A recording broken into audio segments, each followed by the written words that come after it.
Welcome back to the Black Diamond Authority podcast. This is Amos Hobson, CEO of Black Diamond Authority, with Jared here, and we are with Mikhail. Welcome back. So we are going to talk about today's topic, which is, YouTube and how it also is a big influence when it comes to, business and for personal consumption as well. For me personally, with our use of YouTube, we're bringing in two really popular industries together, which is the artist creative and the gamer esports. And the goal is for those individuals who are standout, very charismatic, very extrovert individuals who struggle to have that desk job, who wants to already create, have that window where they can create to their heart's content compared to being like structured or scheduled to whatever those means will look like that doesn't help them with their creative flows.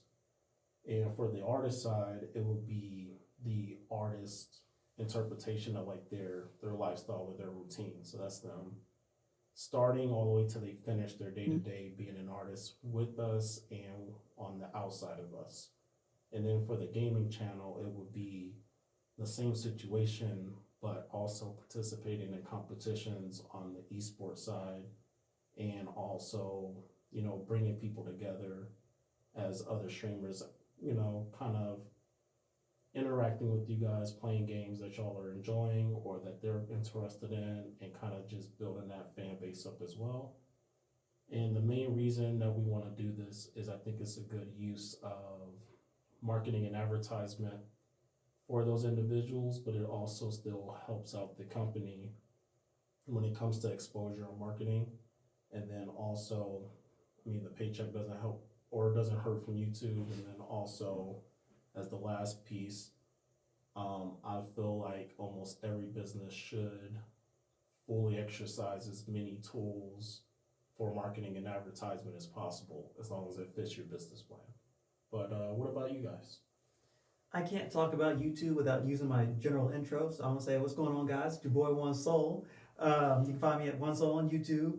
For me, YouTube is just a use of expression, a way for me to express myself to an audience. And like you said, it's a great way to look at also making money, just doing what I love most. I'm a casual gamer. I'd love to play through story games, and then also a casual fighting game person. I like skits and things like that. And creating content that basically allows people to get a better sense of who I am as a person. What I want to do personally with the channel is find a way to marry the idea of like art and who I am through self-expression and be able to create a brand around that.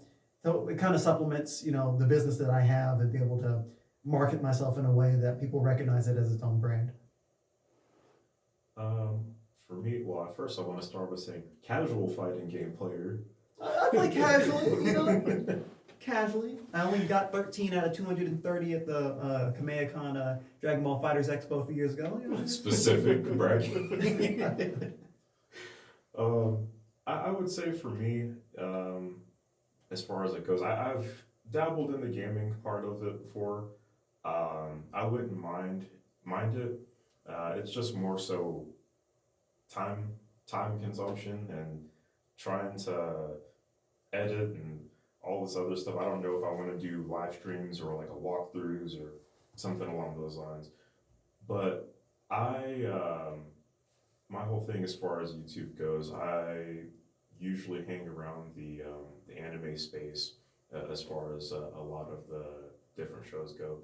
Don't really ask me about anything modern, because what's considered modern, it's like, hey, have you heard of this? It's been like 3 years since the show came out, and I'm still talking about the same thing.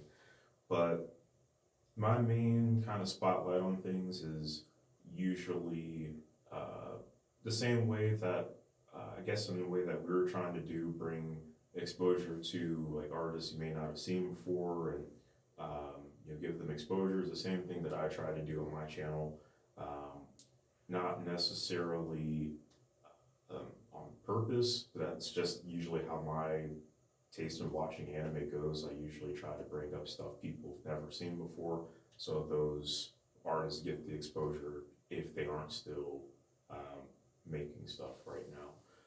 And would I want to make money off of it? Yeah, if I can expand it, but I am definitely gonna have to adapt to, I guess, newer stuff if I want to try to stay relevant.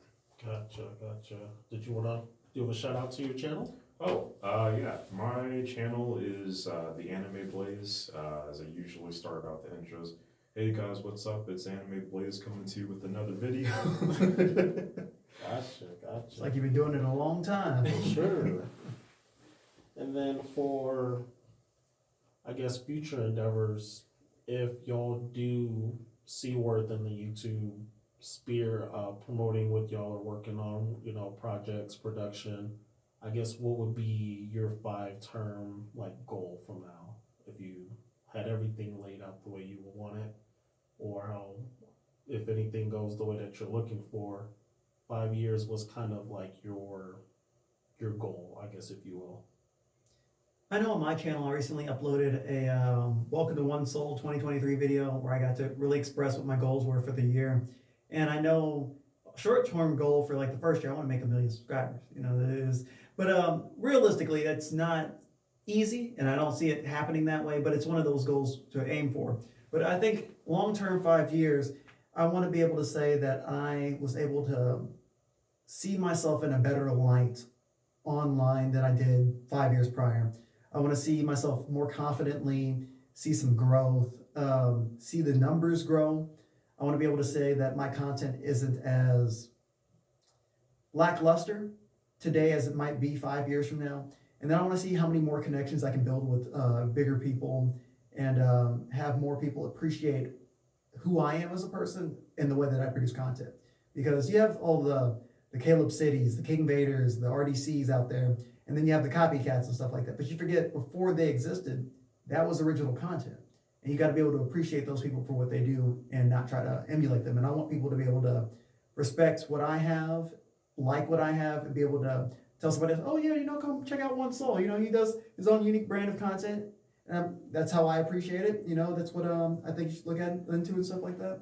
So that's my goal 5 years from now. If I get an opportunity to partner with a bigger brand to be able to grow the channel some more, and if it's right, that's something I'd like to do. But right now, it's just a matter of just playing with the ideas of where I can go from here and seeing where it goes. So I would say for as far as 5 years go, it's not necessarily maybe at some point again trying to get it to that business oriented mindset, but my 5-year kind of thing is where I want to be is me maybe just shooting for minimum here, but I want to see at least 5,000 subscribers, if not more. In the anime space, at least, as far as I've seen, and it's not shots at anybody else, but it's more so the same generic kind of anime material that you get every single time, like, oh, top 10 anime chapter reviews weekly, or hey, let's take a trip to this city or this convention and like that. And the one thing that I always like to do, and I see myself continuing in it, is encouragement. As much as I hear a lot of people talk about anime and all this other stuff, they, in my opinion, neglect the aspect of a lot of people grow up watching that stuff and not really fitting into a space. So I'm wanting to have it to a point where the people who watch me on a bigger scale say like, hey, yeah, I have more people I could talk with, hang with, all that kind of stuff. And I'm wanting to be able to personally do anime convention discussion where, because I've seen bigger YouTubers have discussions where they relate philosophy, religion, life, all these kind of things with different anime. And I want to be able to do that kind of thing. So personal growth to push people to be better, be bigger, and not just focus on the surface level of anime, and actually want people to be in a better place. I mean, heck, that's what I usually close out videos with. I never doubt your capabilities, because you never know what you might be able to do. And with different comments and stuff, I've heard people tell me like, hey, I went out camping and I talked with people, and that's only with 400 subscribers. And so I want to not just do generic content, but try to help as many people up as along the way as I can. No, I do have think a that's- quick- oh, go ahead. Well, I was just gonna say, yeah, that's very important. I feel like you always gotta bring it back to the community that you build. You never wanna leave anyone left out. Yeah. I was just going to ask, because I know that you said that you're going to help other YouTubers under the brand of Black Diamond Authority. What are your plans for helping the YouTubers that you do bring into the fold to scale with marketability and things like that? How do you plan to help them get bigger? Gotcha. The main thing is, and I do it for all figures of the business, is it's easier to see what you already wanna do, so I can help you get there. Mm-hmm. And the reason why it doesn't sound super unique or like mind blowing is, with most marketing firms that I've ever worked with or worked for, it's always I'm matching their expectations, but no one ever asked me what did I want to do. And then when you do it that way, that's your metrics to measure by. So if you want 5,000, but he wants 1 million, the marketing's way different. You're looking for people who's going to be the 5 mil that, or the 5,000 that stay, where as long as he's 1 million plus, he's satisfied. And when you think about it like that, the approach is different. The way you model, the edit, the promotion is all different, because y'all have two separate goals. So once we get the goals figured out, believe it or not, it's way easier to complete that goal that you're looking for, but it also makes my job easier helping you get there, compared to the person's like, well, I'm here, so I want a paycheck. And it's like, well, I want you to be more specific, because a paycheck could be $1 or it could be 1 million. You gotta let me know what you're looking for. And then we can figure it out from there. We can see what you're comfortable with, and then once we figure out what you want to do, what you don't want to do, what's your end goal, what's not your end goal, then we make that recipe that would need tweaks from time to time, but you're seeing the results that you're wanting to yield. Right. And that's kind of the plan for both the artist and the gamer side. And in regards to the number of YouTubers you're trying to look for, how many are you trying to bring into the fold at the beginning? If I'm lucky, it's probably gonna be 12 YouTubers and 3 big accounts for the projects that we have, that we want everyone to see all angles of the behind the scenes and as it progresses throughout the years. So it'll be a solid 15. Definitely not a small project that I'm working on, but once everything starts getting more concrete, I think you'll enjoy the ride. That'd be awesome. Awesome. But for myself, the main goal for all the channels, no matter how many starting off and wherever we end up, whenever I'm personally satisfied, it's all about giving back.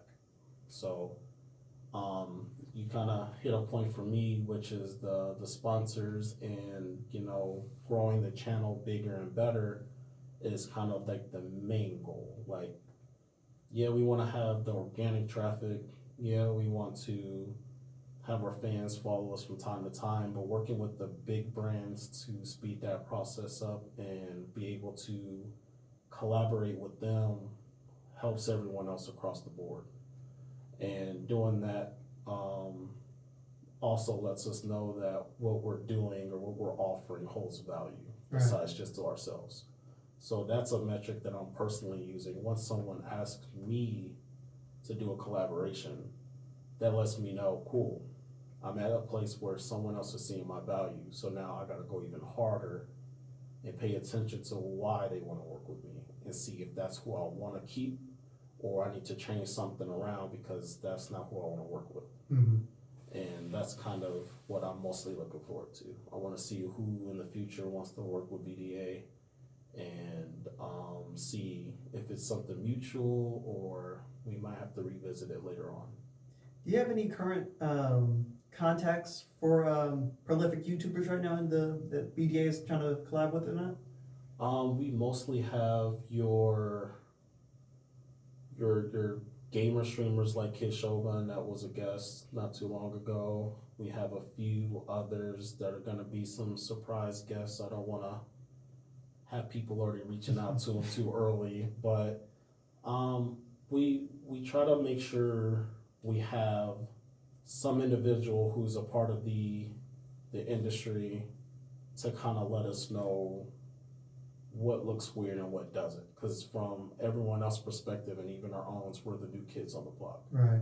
So we don't want to respectfully show our ass, but we also want to make sure we're not robots and we don't have any personality. So, you know, it's a fine line to walk, but once we figure out how to do it, then we get to start running. Mm-hmm. And that's kind of the goal. So once we kind of figure out what works for our channels, we're just going to increase the frequency.